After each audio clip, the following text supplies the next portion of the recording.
안녕하세요. 사랑하는 시즌나 청년 여러분, 변정욱 목사입니다. 오늘은 로마서 10번째 시간으로서 그리스도인에게도 복음이 필요하다라는 주제를 가지고 우리 함께 공부해 보도록 하겠습니다. 오늘 본문은 로마서 2장 1절로 5절까지의 말씀입니다. 지난번 강의에서 제가 이야기 드렸듯이 로마 교회에는 이 두 부류의 사람들이 있었습니다. 한 부류의 사람들은 유대교 그리스도인입니다. 이들은 기존의 유대교를 믿다가 예루살렘 교회에 일어났던 오순절 성령 이 역사를 체험하고 개종한 사람들이었습니다. 두 번째로는 이방인 그리스도인이었습니다. 이들은 유대인을 제외한 이 나머지 당시 사람들을 의미하고, 이들 또한 이 성령의 역사를 통해서 그리스도를 구주로 영접하고 그리스도인이 되기로 결정한 사람들입니다. 여러분, 이 로마서 1장에서는 이 죄된 욕망으로 살아가는 사람들에 대한 이 하나님의 진노와 이 심판이 무엇인지에 대해서 이야기 드렸습니다.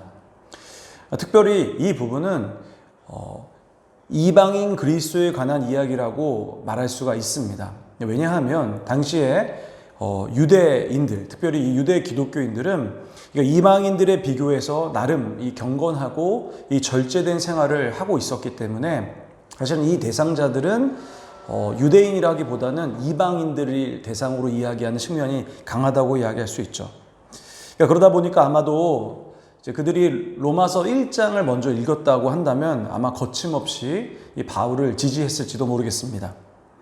그러면서 자신들은 율법을 지키는 유대인이므로 이 바울이 말하는 정죄에서 그들은 면제됐을 거라고 생각을 할 수 있었다라는 거죠. 근데 여러분, 2장 1절에 오늘 본문에 보시면 유대인들이 보면 깜짝 놀랄 만한 메시지를 전합니다. 자, 2장 1절을 이 세번역 성경으로 좀 이해하기 쉽게 읽어드리겠습니다.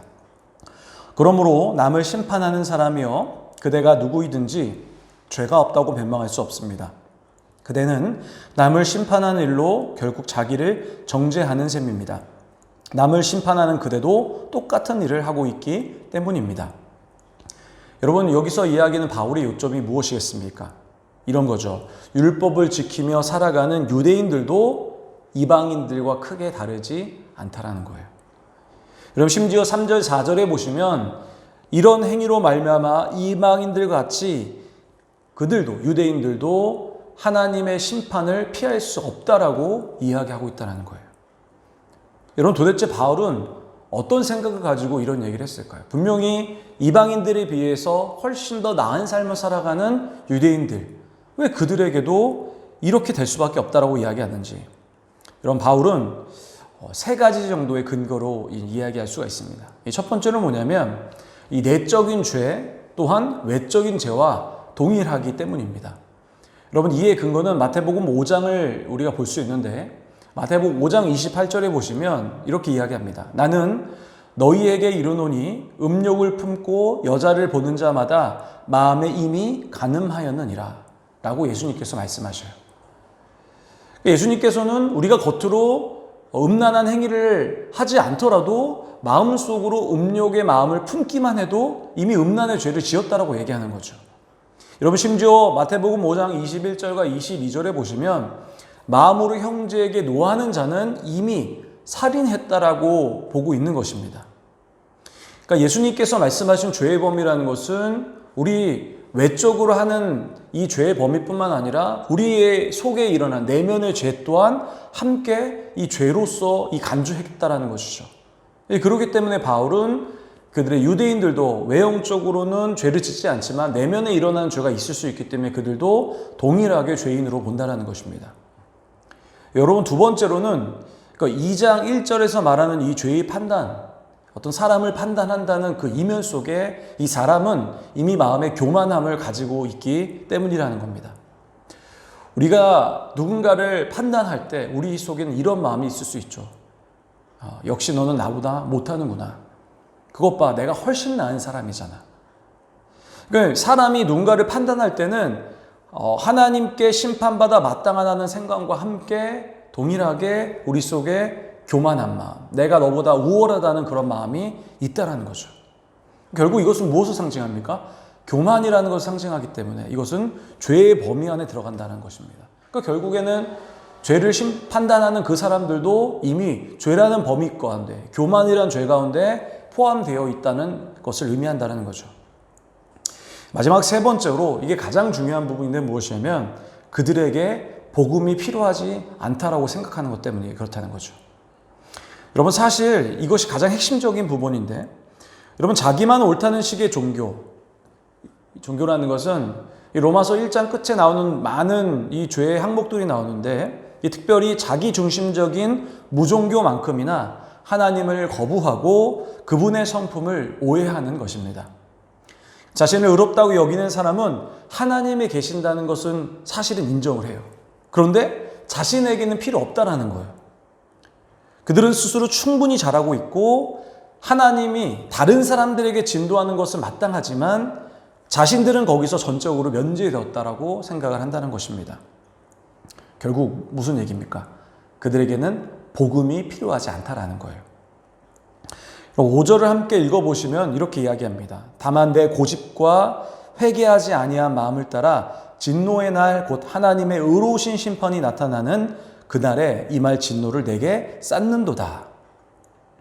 이처럼 하나님의 진도가 이방인들에게는 당연하다고 여기고 또 그들을 판단하고 비판하고 또 자신이 복음이 필요하지 않다고 여기는 유대인들의 행위를 오늘 5절에 보니까 뭐라고 표현하냐면 이렇게 표현합니다. 내 고집과 회개하지 아니하는 마음이라는 거예요. 여러분, 고집과 회개하지 않는 마음이라는 이 마음이란 이 원어 헬라어로 뭐라고 표현하냐면 스클레로테스, 그 다음에 아메타노 에토스라고 표현하는데, 이 단어는 항상 지금까지 어디와 관련되는 단어였냐면 우상 숭배와 관련되어진 어떤 이런 사용할 때만 쓰여지는 단어였습니다. 그러니까 다시 말하면 여러분, 유대인의 이 종교적 순종이라는 것은 겉으로는 경건해 보일지라도 그것은 결국 그들만의 우상 숭배의 한 형태라는 거죠. 여러분, 바울이 오늘 1절에서 비판하는 사람들이 누굴까요? 물론 여러분, 바울은 유대교 그리스도인들 그리고 유대인들을 향한 비판의 메시지를 그들에게 던지고 있는 것입니다. 그러나 여러분, 이것을 우리의 현재에 적용하자고 한다면 바로 그리스도인들이라는 거죠. 바로 여러분, 지금 이 강의를 듣고 있는 여러분 청년 자신이라는 것입니다. 현재 우리 그리스도인들에게 여러분 복음이 필요하고 있습니까? 필요합니까? 여러분, 우리는 당연히 그렇다고 생각할 것입니다. 제가 여러분이 그렇게 묻는다면 이렇게 대답하겠죠. 물론 여러분, 과거에는 여러분에게 복음이 정말 필요했습니다. 과거에 여러분, 우리가 지었던 죄를 용서받기 위해서 우리에게 무엇이 필요했냐면 복음이라는 것이 필요했죠. 그러나 여러분, 지금은 어떻습니까? 여러분, 우리의 모습이 지금 세상 사람들이 말하는 어떤 윤리적이나 어떤 성적이나 어떤 사회적 타락을 가지고 있는 모습이 우리에게는 분명히 없을 수는 있죠. 그들보다는 훨씬 더 나은 삶을 살아갈 수도 있습니다. 그러면서 우리는 세상의 악한 소식을 들을 때마다 뭐라고 얘기합니까? 비판하죠. 판단하는 것입니다. 그리고 그들에게 무엇이 필요하다고 얘기합니까? 하나님의 심판이 필요하다고 이야기하죠. 근데 사실 오늘 본문에서 이야기하는 건 무엇입니까? 그들과 우리가 크게 다르지 않다라는 거예요. 바울이 이야기하는 것 같이 우리 내면에 일어나는 수많은 죄의 생각과 교만으로만 해도 우리는 이미 하나님의 심판을 피할 수가 없다라는 거예요. 여러분, 다시 말하면 무슨 얘기하는 것입니까? 우리에게도, 현재 우리 모습에게도 복음은 필요하다라는 거예요. 사랑하는 청년 여러분, 꼭 기억하셔야 됩니다. 여러분, 여러분에게도 복음은 꼭 필요합니다. 여러분, 오늘 여기까지 공부하겠습니다. 모두 수고 많으셨고, 우리 다음 시간에는 구원은 행위로 받는가? 라는 이런 주제를 가지고 함께 공부해 보도록 하겠습니다. 그럼 수고하셨습니다.